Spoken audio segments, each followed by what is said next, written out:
Ez, azkenian guretzako ekarpen hori da, batez ere beraien arbasoekin, ez, partekatzen duten momentu hori, oso intimoa dana, gehienetan, eta azkenean batzuk igual aukera izan ezaguna hori bizitzeko, ez? Eta horreta gonbidatzea hori bizitzea eta ondoren hori eta horren inguruan hausnartu egin ondoren, ez? Beraiek bizitako hori partekatzea gurekin, ez? Eta iruditzen zait azkenean ikasleak hortikan ateatzen duten altxorra baloratzeko modukuaz eta zuk esan dezun bezala unkitzen ditu eurek eta unkitzen gaitu guri. Azkenean pentsa diela gurekin 4 urte eman dituzten ikasleak eta oso eskertuak ateatzen dira gehiengoa eta bizipena hori.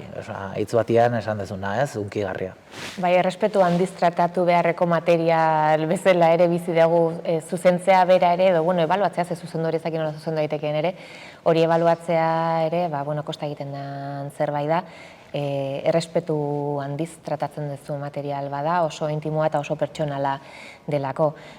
Hori ematen dizu, azkenean zure familiarekin konektatzeko eta zure arbasoekin eta agian ezagutzen etzen dituen horiek ezagutzeko balio dizu, eta baita ere historiako klaseak errealitatera ekartzeko.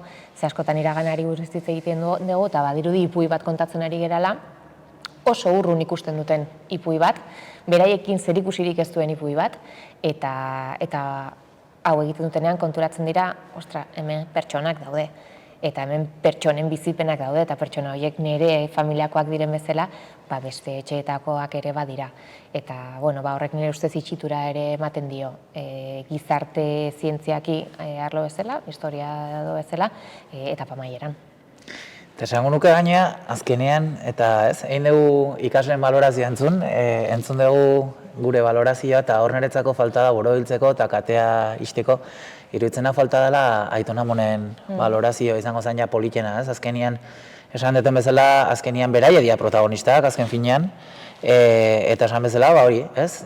Azkenean esategu denbora oroimina, ez? Sendatzen dula, baino azkenian nik usteet beraientzat horretaz euren hilobekin hitz egitea egiten duela, ez? Transmisio puntu hori eman eta indartzen duela erabat proiektua.